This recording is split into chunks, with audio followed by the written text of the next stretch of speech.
I am Martin. I am the game director of Stellaris, which is to say the lead ideas guy, as I like to say. I am in charge of the creative aspect of the game, final decision on design, and so on. I started at PDS, Paradox Development Studio, back in 2013 as an AI programmer. And the way I see it, I sort of have a background as a designer. I was a modder. I did the CK2+, one of the big Crusader Kings 2 mods. And that's actually sort of how PDS found me and recruited me. And I very much see the AI and design as sort of the same thing, because they are both very much about player experience.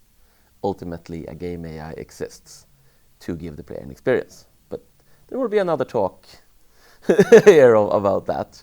So that's not what I'm here to talk about. But my career path is sort of that I went from being an AI programmer, then I became project lead of Europa Universalis 4, which used to be my favorite PDS game, until I also got moved to Stellaris. And I've been involved kind of in Stellaris from the beginning, as doing the groundwork with AI, being a bit on and off. But I really got on the project pretty late, actually, in the start of 2016, when I was moved in to help with AI and design. And I very much fell in love. I mean, I had seen it earlier, and I'd been like, yeah, this is pretty cool. But that time, and the stage of the game was that, I was just like, no, this is my new favorite game. And at the time, Henrik Fåhraeus was game director, and when the game had been released, and he kind of wanted to focus on other projects, he offered me to take over as game director, and I said, let me, yes. Ooh, good question in this perspective of there was a lot of them.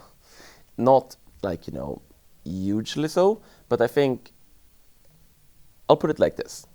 The first decision I took in terms of like overall strategy was to focus on the mid-game, because a lot of Stellaris' strength comes from its exploration, the early game.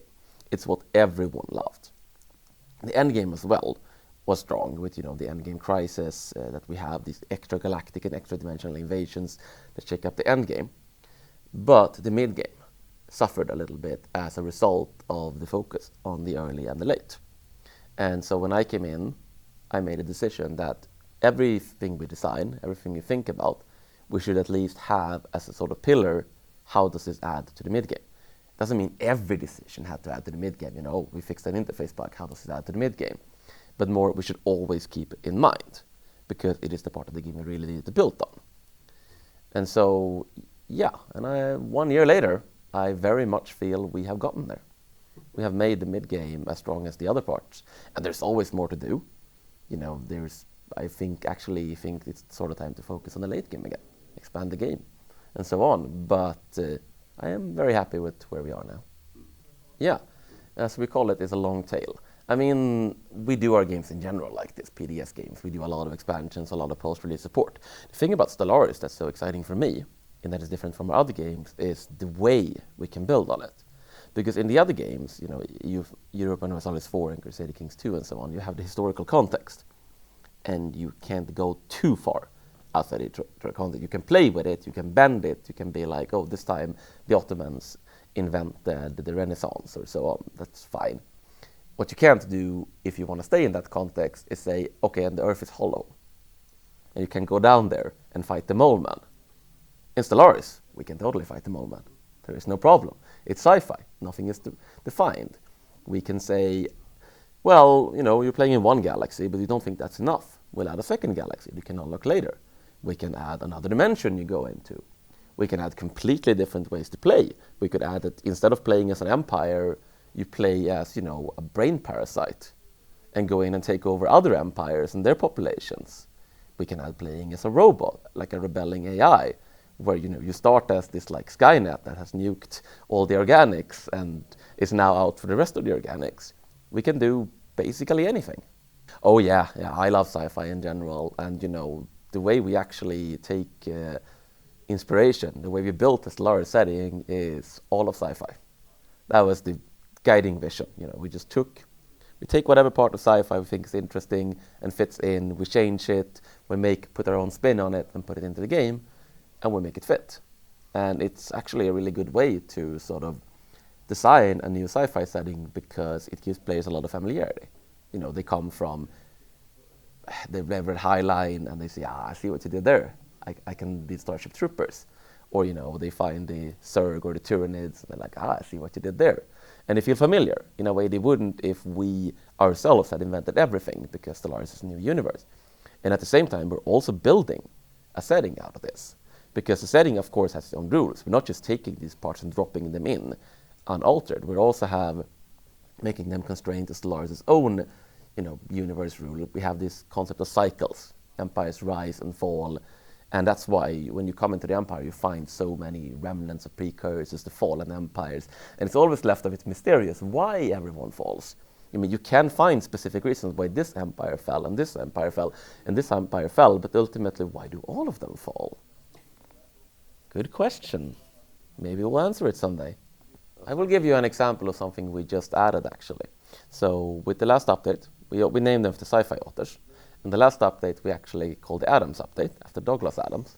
And one thing we added was a rare event where a scientist goes down to a planet, finds a blanket, and is so psychologically comforted by the blanket that scientist gets a blanket, a towel.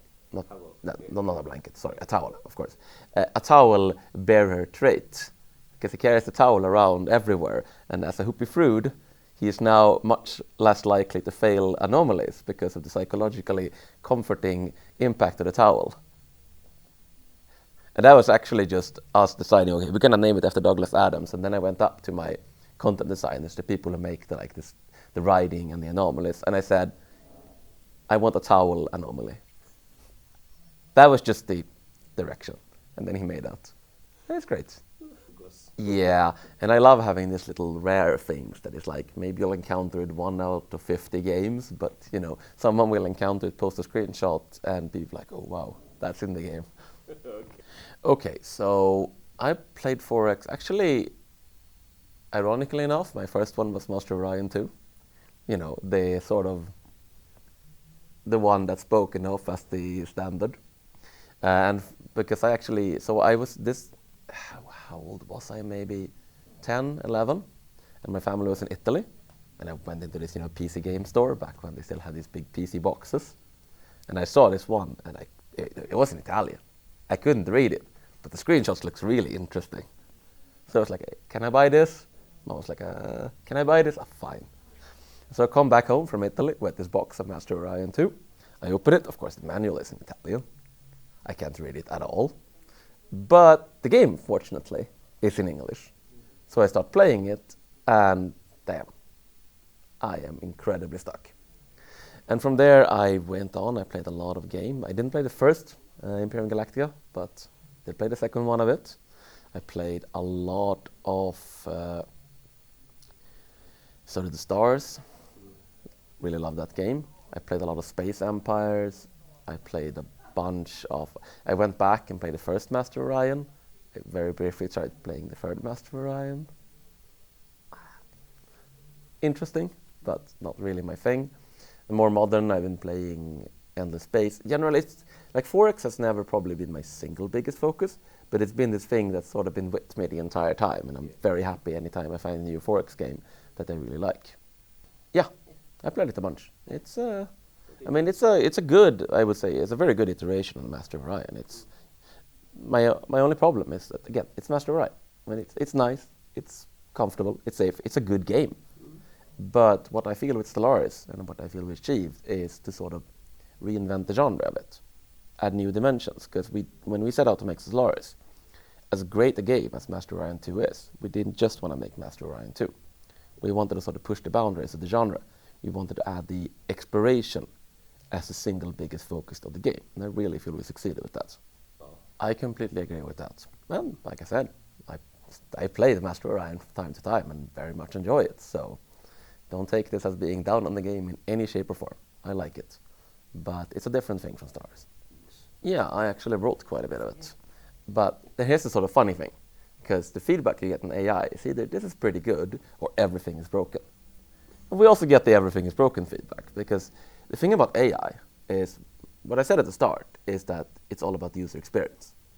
The way I view design and the way I view games in general is that a game is an experience for a person or several people.